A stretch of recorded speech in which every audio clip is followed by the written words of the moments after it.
ॐ नारायणः परो व्यक्तात् अण्डमव्ययसम्भवम् अण्डस्यान्तस्त्विमे लोकाः सप्तद्वीपा च मेदिनी ॐ सहनाववतु सहनौ भुनक्तु सह वीर्यङ्करवावहै तेजस्विनावधीतमस्तु मा विद्विषावहै ॐ शान्ति शान्ति शान्तिः. As we saw last time, there is a long bhashya just concerning the third chapter in general and the specifics, the first two verses specifically. So there is a long bhashya, and some of it is relevant for us now, and some of it has to do with a specific argument. And what is this argument? That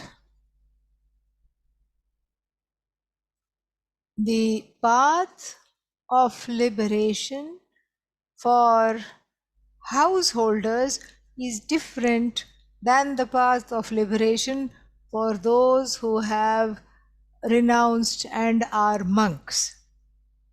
Adi Shankara in the Bhashya summarily rejects this argument, and that itself takes 6-7 pages, and that is very specific to particular ashramas, means these stages of life, and we are not going to be seeing that part. I can just summarize it in 1 or 2 sentences, because that is enough for us, because we don't want to go so deep about a very specific thing. So the bhashya can generally be divided, the opening bhashya to the third chapter can generally be divided in this particular manner. So then the next topic which we will be seeing is the topic of whether the householder is whether Krishna's words in the second chapter were actually confusing to Arjuna, and how they were confusing and why they were confusing. This we will be seeing. So in order to understand what words were confusing, and if we are going to be studying why they were confusing, we should have some familiarity with those 2 verses, and we will be looking at those 2 verses beforehand, before coming to the opening bhashya, which assumes that we already know these 2 verses. All right, so here goes. ॐ अथ तृतीयोऽध्यायः अर्जुन उवाच ज्यायसि चेत् कर्मणस्ते मता बुद्धिर्जनार्दन तत्किं कर्मणि घोरे मां नियोजयसि केशव व्यामिश्रेणेव वाक्येन बुद्धिं मोहयसीव मे तदेकं वद निश्चित्य येन श्रेयोऽहमाप्नुयाम्. This is Arjuna's question, which necessitates the third chapter to begin with. Otherwise, as we saw last time, everything was already said.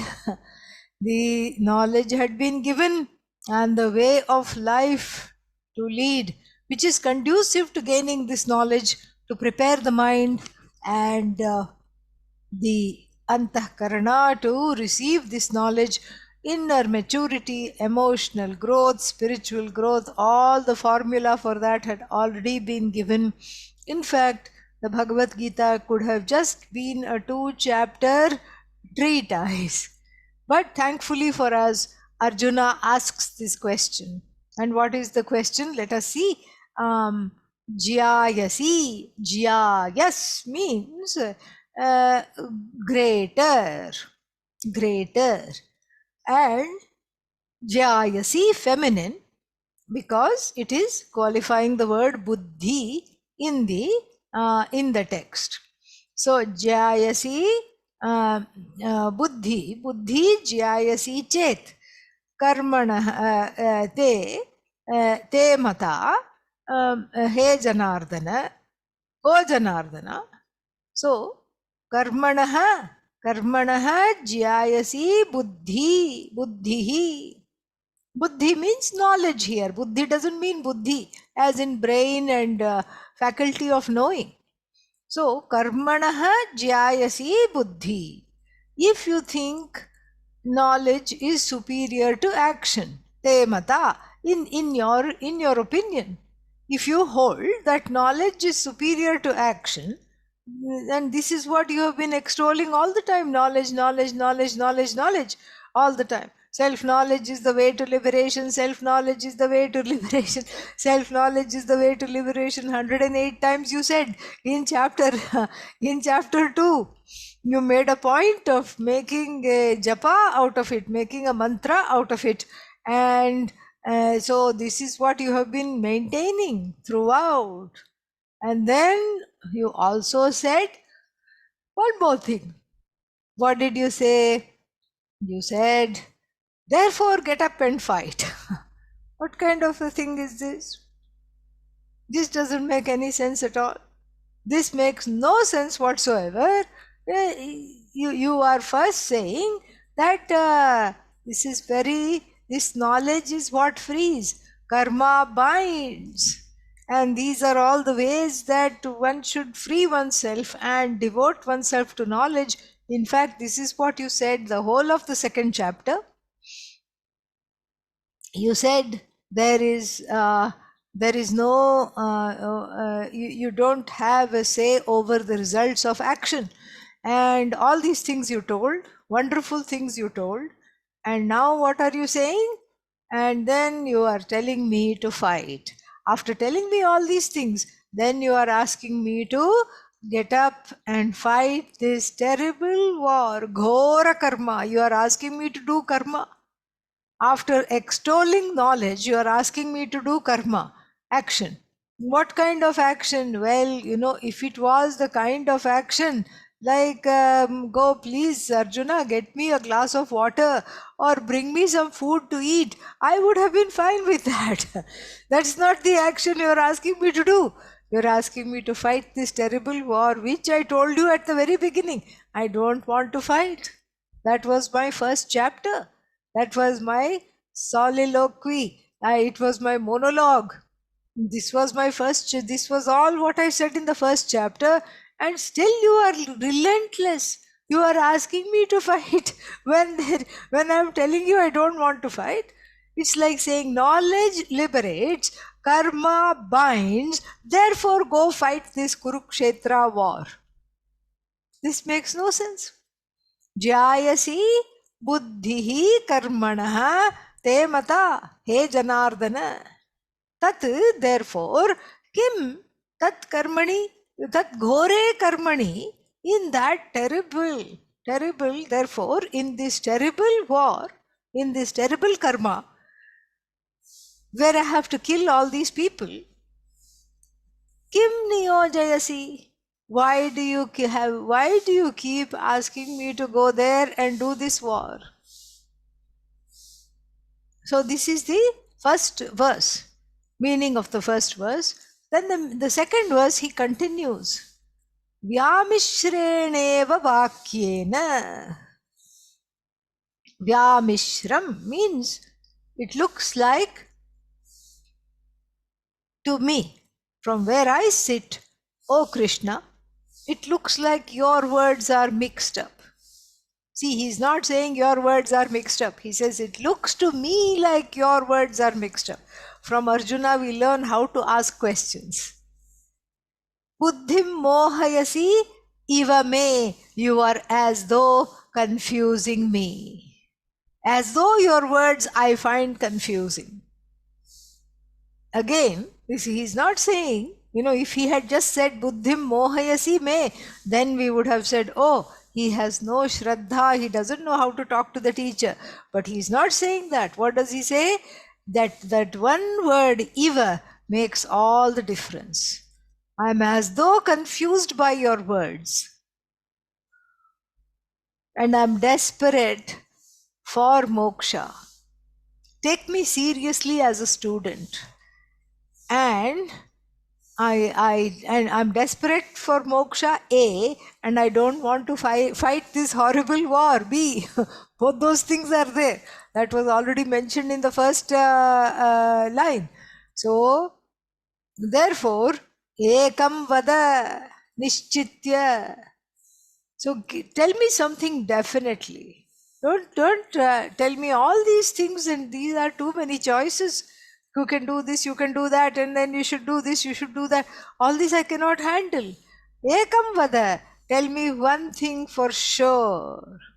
Yena, by which shreyaha aham apnuyam.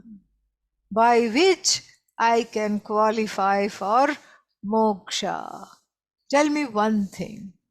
Don't give me all these things which I find very confusing and mixed up.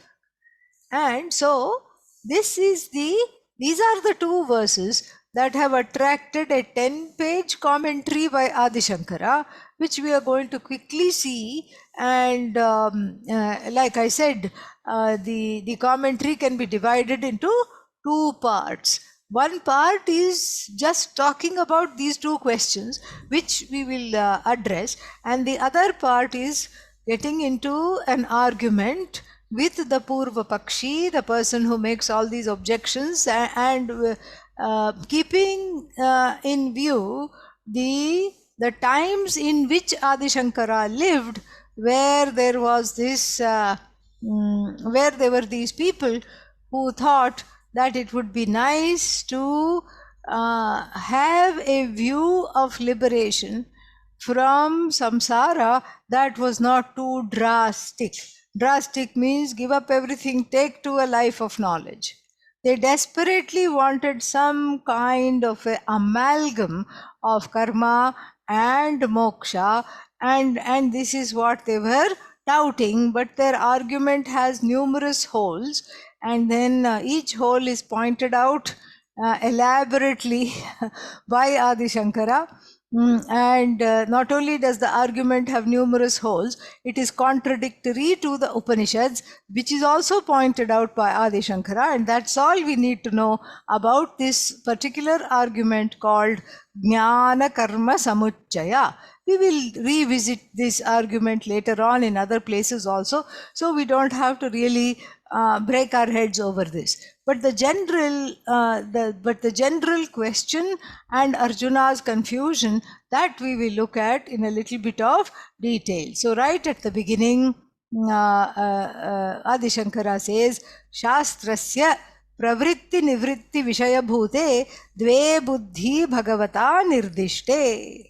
Sankhya buddhi yoge buddhi, Sankhye buddhi yoge buddhi iti cha. In the previous chapter, Shastrasya, of the Shastra, two kinds of paths or ways to gain this liberation were already elaborated by Bhagavan Krishna. They were shown to us. One was called the two kind of paths means lifestyles here. One was called Pravritti Vishaya Bhuta, and then the other one was called Nivritti Vishaya Bhuta. So then one was continuing doing what you're doing, but also preparing the mind for the knowledge through using the actions themselves to purify the mind.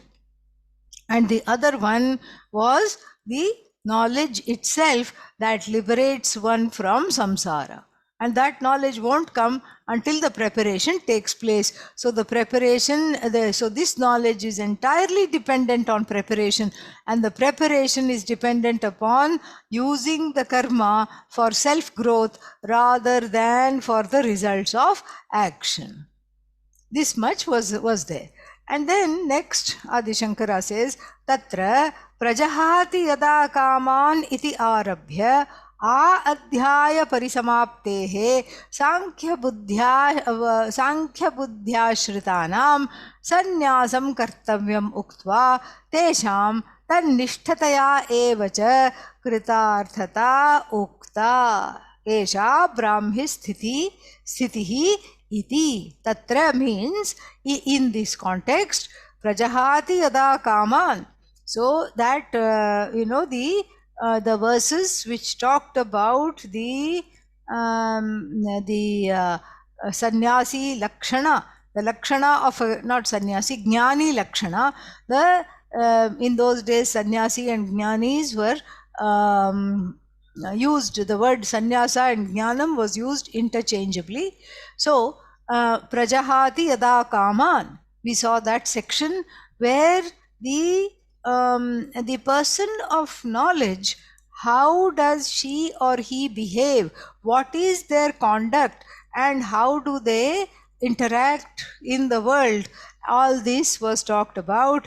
And beginning with that and ending with the last 72nd verse, esha brahmi sthitihi, that was very, very nicely said. And what was said to the end of the chapter, it was talked that this renunciation is appropriate for the people who have resorted to this Sankhya. Sankhya means the path of only knowledge.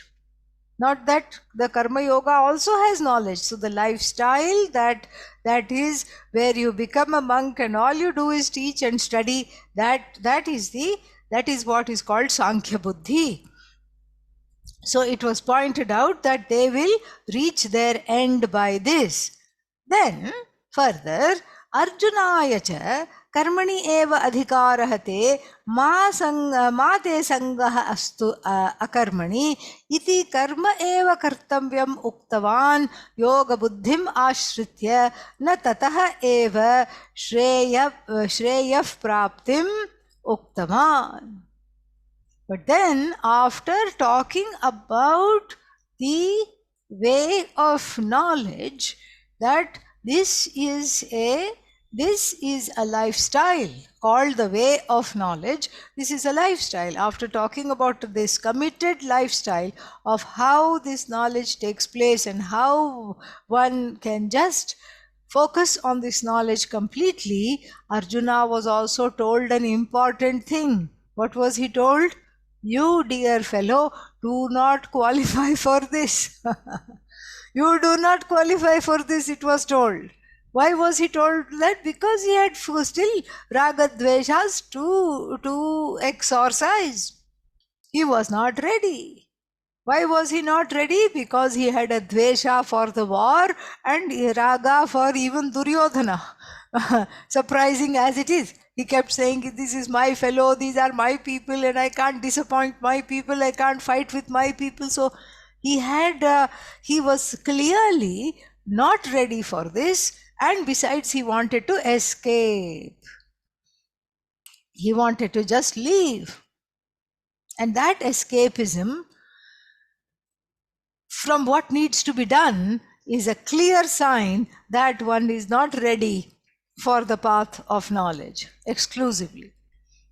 So, it's not that one is not ready for self-knowledge. One is not ready for pursuing self-knowledge to the exclusion of other actions.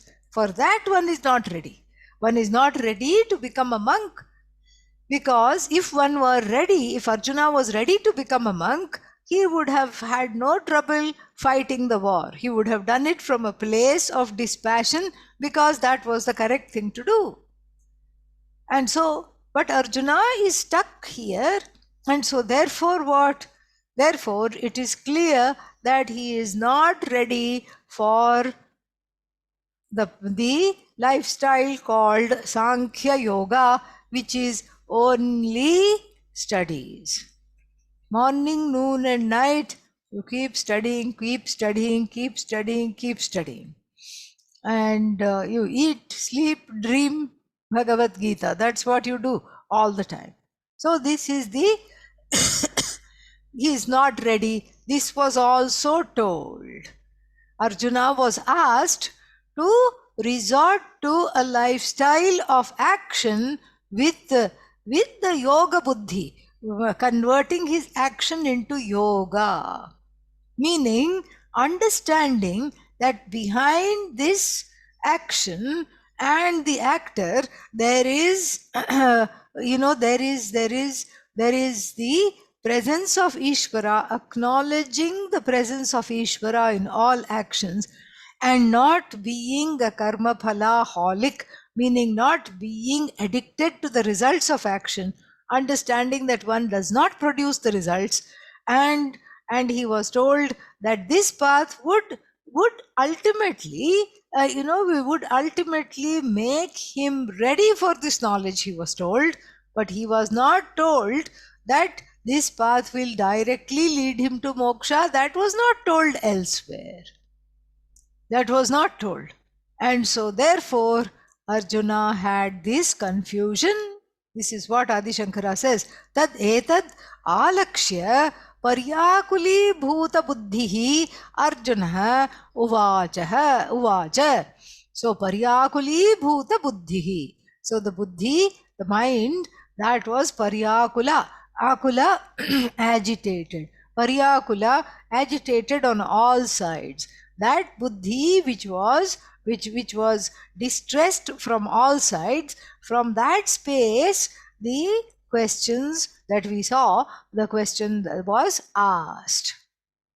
Further, katham bhaktaya shreyorthine yat sakshat shreyas sadhanam sankhya buddhi nishtham cha shravayitva माम कर्मणि दृष्ट अनेक अनर्थयुक्ते पारंपर्येण अपि अनैकांतिक श्रेय प्राप्ति काले नियुञ्ज्यादिति युक्तः पर्याकुली भावः अर्जुनस्य.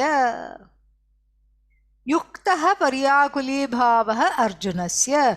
Arjuna's distress is quite appropriate in this context. Adi Shankara sympathizes with Arjuna and says, yes, it is quite appropriate for him to be confused. Naturally, he is confused. So why is this confusion natural? Because in his mind he is thinking, so Shreyo Bhaktaya, for me, who is a sincere devotee, Bhaktaya, who is Shreyorthin, Shreyasya Arthin, meaning the one who has asked him for the highest good. What is the highest good? Which is moksha.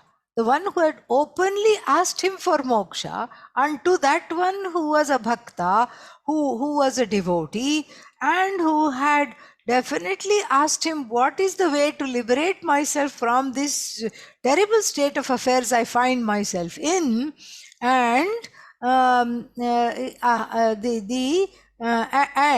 so for that, the Shreyas Sadhanam, the means of liberation, which was in the lifestyle seeking moksha alone, having made me to hear that Shravayitva, and also Karmani Drishta Anekanartha Yukte Paramparyena Api. So then, after explaining to me what?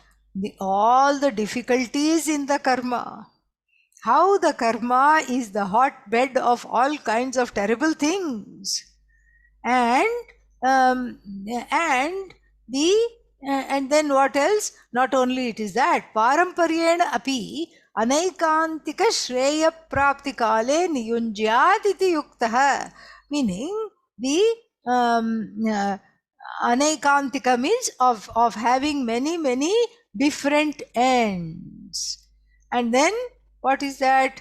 Because it is not only a hotbed of all kinds of limitations, but it has various ends. This was also told to me, and then therefore I have come to the conclusion that it is a means, it as a means of moksha, liberation from samsara. It is not a very certain means. I have come to the conclusion, because when the Lord says, then karma binds, knowledge frees, then I am being asked what? Do karma. Naturally, the buddhi is agitated, because Arjuna is thinking, where did I miss this? What did I miss? What is it that is not computing properly? In my heart, in my mind, there is some disconnect. What is the source of this disconnect? Because I was told that knowledge liberates, and I of course thought knowledge means if I am pursuing knowledge, I should pursue it completely. Arjuna was a very focused person. So he didn't think, oh, a little bit of samsara, a little bit of moksha, that is the path. He took what the Lord said seriously. And then what did he say? He said, I have to do this. But then, and I am ready to do this. Already I was shopping for orange dhotis, and I was already wanting to go. This is the way I will go. And then, but I am being, now there is a roadblock. I am being told, therefore, so knowledge frees, therefore sit and do this horrible war. Go there and fight. This is not fair. And so, this is the distress. Tad anurupaha cha prashnaha jyayasi chet ityadi. So, having described the Arjuna's confusion in his mind, Adi Shankara says his question is in keeping with his confusion. प्रश्न अपाकरण वाक्यं च भगवता उक्तं यथोक्त विभाग विषये शास्त्रे. And he said that even though it is appropriate for Arjuna to be confused, actually, objectively speaking, if one were not sharing Arjuna's mindset, this confusion should not exist. This confusion should not exist. Why? Because in the second chapter, it was already aforementioned. What was aforementioned? That there are two possible lifestyles for pursuing this knowledge. The problem is not with the fact that knowledge liberates. The problem is with the fact that only whether to take up a life of only knowledge or also do karma and slowly qualify for this knowledge. That's the only thing, and this is what Arjuna seems to have missed. And then Adi Shankara says, Arjuna's confusion, although natural, is sad. Why? Because it has given rise to mega confusions among the readers of the Bhagavad Gita and other commentators and other people who also who sympathize, not just sympathize, even Adi Shankara sympathized with Arjuna's issue. No, who identify with Arjuna's distress, and from that standpoint give mixed messages of the Bhagavad Gita. This is what the Adi Shankara laments in the next portion. Let us look at that. Except I lost the Bhashya. Here we go. So then he says, Kechittu, however, some people, Arjunasya prashnartham anyatha kalpayitva tat pratikulam bhagavatah prativachanam varnayanti. Some people mistake, some scholars, he means, some scholars, commentators, etc. of the Bhagavad Gita mistake Arjuna's question Anyatha kalpayitva means they assign a different interpretation to Arjuna's question, and unfortunately that is pratikulam, contradictory, in opposition to what? The Lord's reply. So you see, they just look at the question out of context, and what is Lord Krishna's reply to these questions is not considered. What is the Shruti? Shruti means Upanishad. What is the Upanishad's total purport in terms of the human condition and freedom from this condition, which is a sense of bondage? That is not taken into account. And what do? They simply look at the questions and come to an oppositional interpretation, which is not addressing the answer at all. So this is like a selective interpretation, a selective misinterpretation, in fact.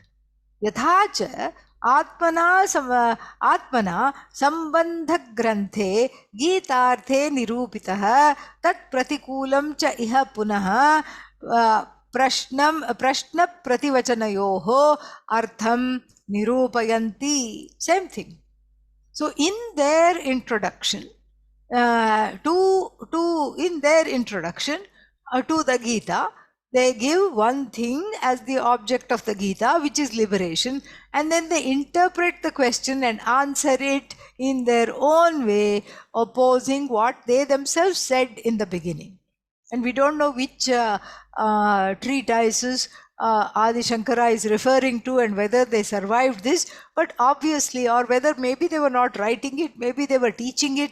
In any case, this was contradictory to what was said. Katham, he asks, how? Tatra sambandha granthe tavat sarvesham ashraminam jnana karmanoho samuchchayah Gita shastre nirupitah iti arthah iti uktam. Punah visheshitam cha yavajjivat shruti choditani karmani parityajya Keoladeo ज्ञानाद् मोक्षः प्राप्यते इति एतद् एकान्तेन एव प्रतिषिद्धम् इति. So he shows one such example of this contradiction, and then he proceeds then to go very deep into that and then point out all its fallacies, and that we are not going to look at, as I said earlier. But we look at this one particular contradiction, so we get an idea of how people used to think in those times and what was the problem with this interpretation, because there is some remnant of that thinking even now. Katham, how? Where is the contradiction? He is going to tell. Tatra sambandha grante, in their introduction, tavat. So these were all probably written treatises of the Vishishtadvaita and Dvaita matas, the qualified dualism and dualism. So this is not oneness, not those who purport this, who posit this oneness. So then what do they say? They point out that सर्वेषाम् आश्रमिणां ज्ञानकर्मणोः समुच्चयः गीताशास्त्रे निरूपितः. So they point out that knowledge in conjunction with action has been laid down for all stages of life. And this is what the Gita Shastra also upholds. This is what the Upanishad says, that little bit of karma and little bit of knowledge will lead you to moksha. And then so punaha visheshitam cha, then after that they say that knowledge in conjunction with action has been laid down for all institutions. Then they say that you cannot gain knowledge by you cannot gain liberation by knowledge alone. After renouncing everything that has been enjoined by the first portion of the Veda, you cannot gain liberation. This is what they say. This is an erroneous, absolutely erroneous conclusion. Because once you say that yes, there are these paths and you can do this or that, even that was erroneous, but then they contradict themselves. They first contradict the Shruti and then they contradict themselves also. And then they go further to say that for the householders, you should not leave the karma, but if you are a sannyasi, you can leave all actions. Now the question is, who is the one renouncing? Is it sannyasi cannot renounce? Who is renouncing? The householder is renouncing. And if you tell the householder you cannot renounce, only sannyasis can renounce, that is very funny. How did the sannyasi come into being? Now, after the renunciation by the householder, the sannyasi, the monk came into being. So this makes no sense whatsoever. And so like this, he's going to have, we have just covered 2 pages of this, and he's going to have 8 more pages of a takedown with his tongue. And then he quotes numerous shrutis towards the end of and smritis towards the end of this, and says that the people who are desirous of what? The people who are desirous of moksha alone and have the maturity to, the inner maturity to follow this knowledge alone, they are entitled to let go of all other institutions and all other karmas in their life. The sum total of this argument, which is relevant for us even today, is that even for people who haven't studied the first portion of the Veda, one can see how actions are taken very, very seriously. One's actions in the world, one's action in one's life, one's actions and responsibilities towards the loved ones and towards everybody else, taken very, very, very, very, very seriously. And it is very difficult to give up the action. To give up action is the scariest thing. What are you going to sit? What are you going to do? Sit and twiddle the thumbs? I mean, it's all kinds of unprocessed pains, hurts, sorrows, fears, everything comes up. Everything comes up. And to deal with that, nobody is ready. Why?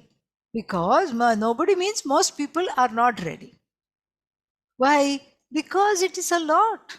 It's a lot. And not only is it a lot to deal at once, but then it takes a lot of time. It can take a lot of time to process.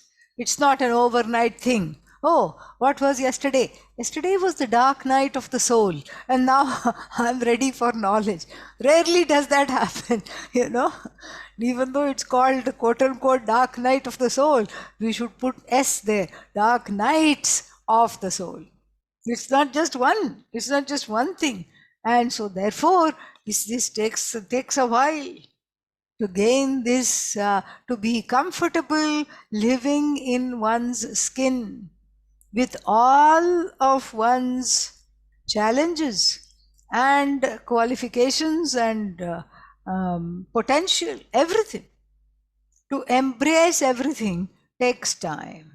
And besides, if you are in relationship with a spouse, with a child, with friends, with work, etc., the growth can be quick, especially if you know that you are proceeding towards knowledge. The growth can be quick. You can actually use these relationships to grow. This is what was taught by Lord Krishna, which these commentators have missed. These commentators have missed that totally.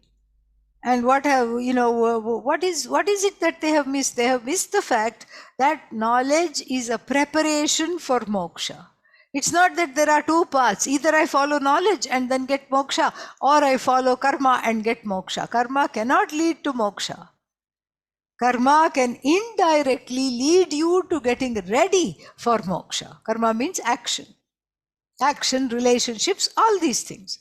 And so for those who are not ready, like Arjuna, to just go sit in the forest or wherever, or wherever on a mountain top, what is advised is the gradual preparation. And this is what has obviously not been understood. So now we come to the first verse, and then he gives the bhashya for that. We'll read that. So jyayasi, shreyasi. So same thing, shreyasi, if it is better, chet yadi karmanah sakashat. Sakashat means compared to, te tavamata abhipreta. So whatever you have talked about, and in your opinion, buddhi jnanam he janardhana, if you think knowledge is superior to action, then what should you what should you do? You should just tell me to drop this war. And that's what he says further, Adi Shankara. Yadi buddhi karmani samuchite ishte tada ekashreya sadhanam iti karmanah jyayasi buddhi iti karmanah atiriktam karanam buddhehe anupapannam arjunena kritam syat. If Bhagavan Krishna's intention was that knowledge should be combined with action, and moksha is due to the combination of knowledge and action, then this question is moot. If knowledge and action can be combined into a khichdi and then proceeded alongside, then Arjuna would have been happy. He would not have been confused. Then there would be no cause for confusion in Arjuna's mind. Nahi tat tavad eva tasmat phalatah atiriktam syat. So because in this case, if that were the case of the combination of knowledge and karma is going to yield moksha, then he would not say that knowledge is superior. He would not say, consider that. Tatha, in the same manner, karmani shreyaskari bhagavata ukta buddhihi ashreyaskaram cha karma kuru iti mam pratipadayati tatkim na tu karanam iti bhagavatah upalambham iva kurvan tatkim kasmat karmani ghore krure himsa lakshane va not va mam niyojayasi keshava iti cha yat ah tat cha na upapadyate. So earlier it has been taught by the Lord that knowledge is superior, but he asked me to perform karma which is inferior. What is the reason for it? This is Arjuna's musing. So he almost speaks as though censuring the Lord. Why do you urge me to do this gruesome, cruel, violent karma? So this question would also not be befitting. Why? Because if knowledge and karma were on an equal footing as according to these commentators, then it would not be appropriate. So why do you urge me in this action is not appropriate. अथ स्मार्तेन एव कर्मणा समुच्चयः सर्वेषां भगवता उक्तः अर्जुनेन च अवधारितः चेत् तत्किं कर्मणि घोरे मां नियोजयसि इत्यादि कथम् उक्तं वचनम्. So same thing he repeats. If the knowledge in conjunction with karma is intended by all as a means for moksha, and that is what Arjuna has understood, then Arjuna's words of anguish, why do you urge me to do this horrible war, would be useless. Now coming to the second verse, Vyamishreneva vakyena buddhim mohayasi ivame. We already saw the meaning. With your expressions, you are as though, I'm as though confused, I'm as though deluded.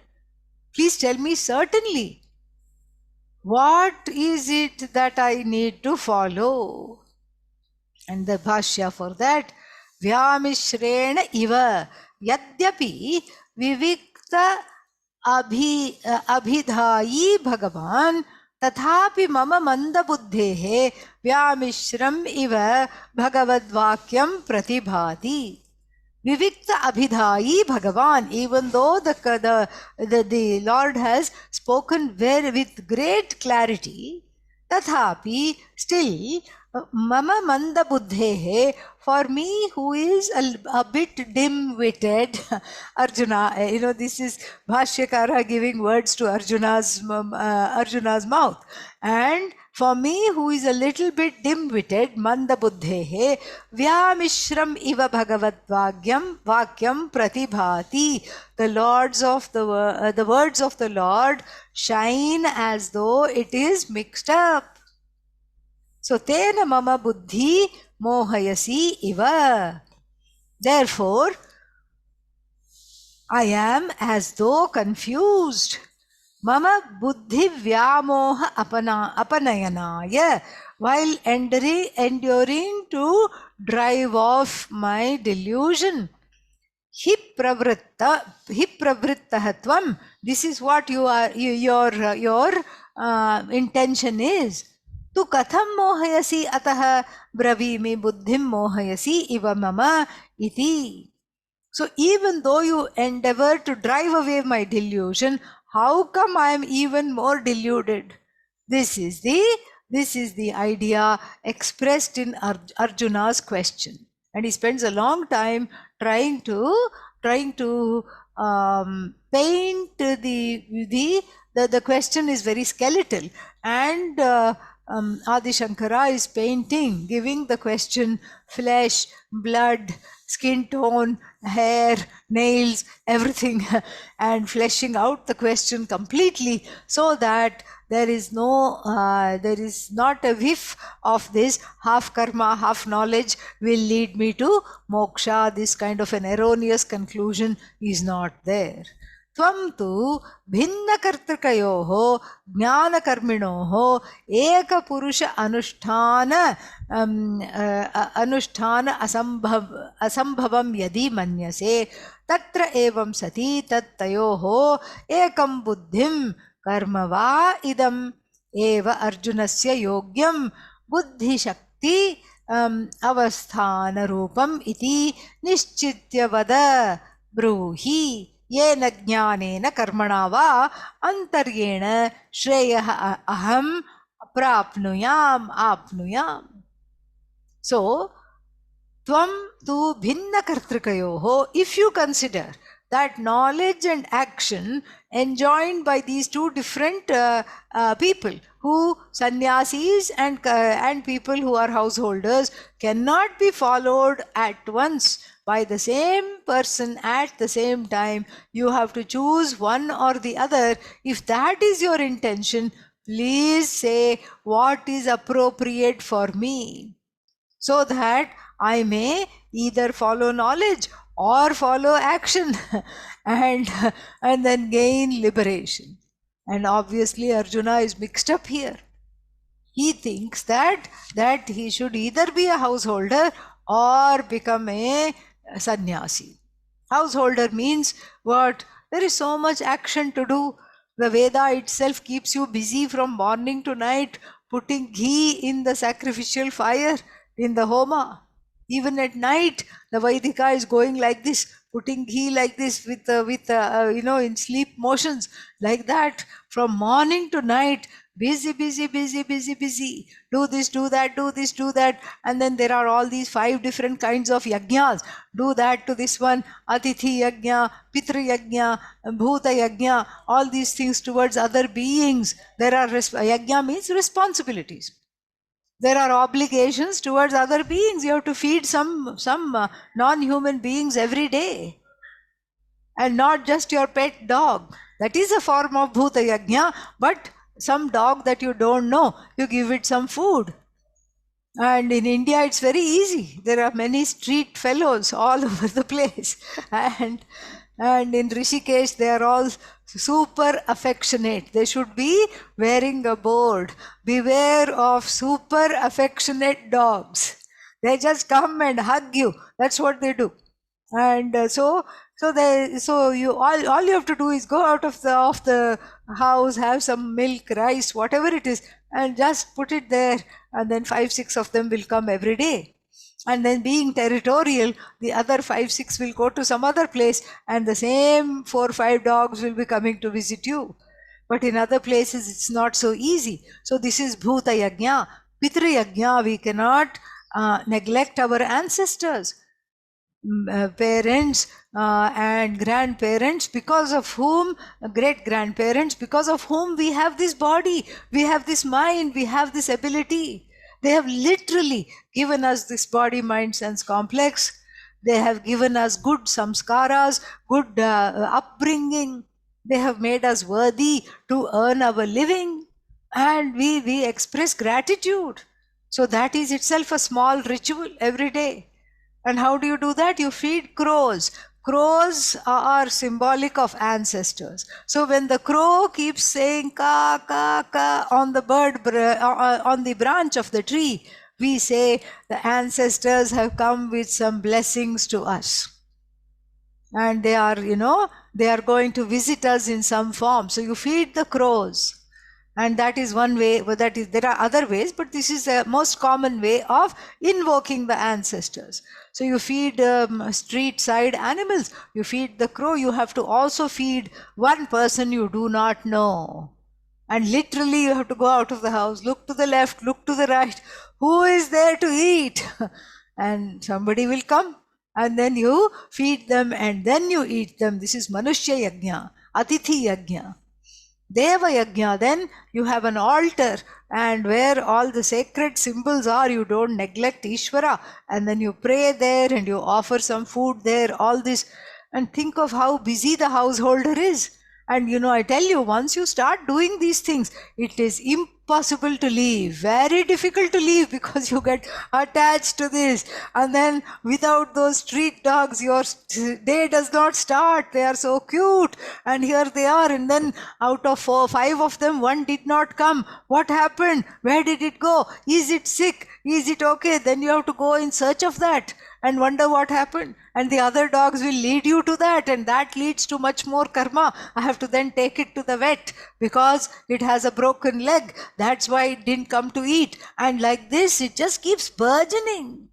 Then, of course, there is the family, and you have responsibilities. The children are not going to raise themselves, although you wish for that, but you have to raise them. You have to take care of them. And then you have obligations to the society, you have obligations to the nation, you have obligations everywhere. Not easy to drop.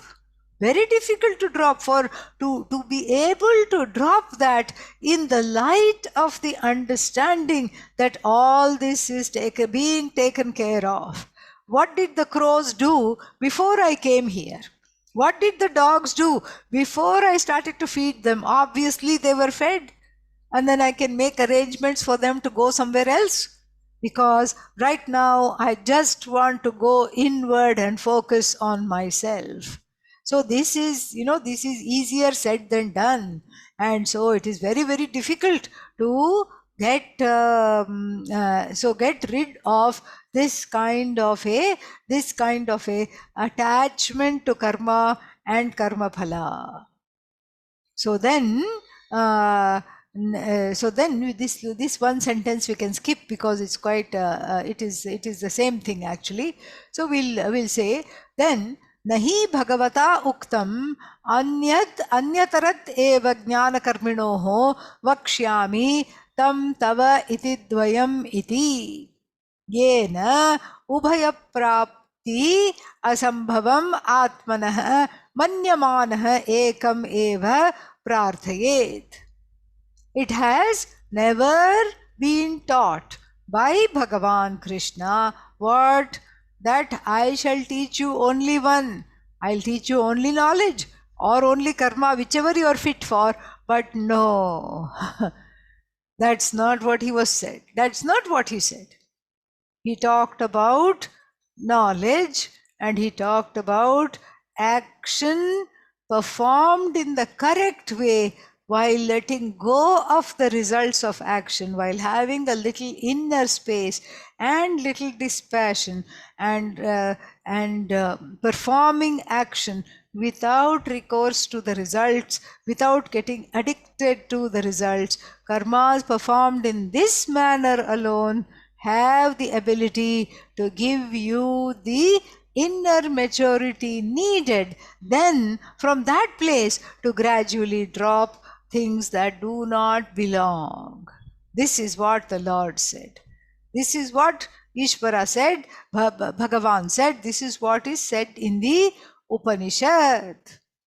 And then in reply, the third verse is given. This is Bhagavan's reply to the first two questions of Arjuna. लोकेऽस्मिन् द्विविधा निष्ठा पुरा प्रोक्ता मया नघ ज्ञानयोगेन साङ्ख्यानां कर्मयोगेन योगिनाम्. So, in this world, loke asmin, in this world, two types of very committed lifestyles have been taught by me previously.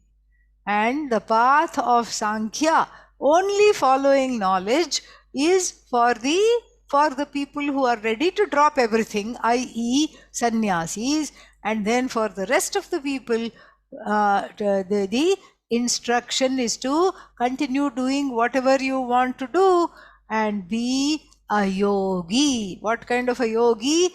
Karma yogi. To be a yogi is the purport of my teachings. This is what the Lord says. We'll see the Bhashya for this and the meaning of this in detail next week. Om Purnamadah Purnamidam Purnat Purnamudachyate Purnasya Purnamadaya Purnamevavashishyate. Om Shanti Shanti Shanti.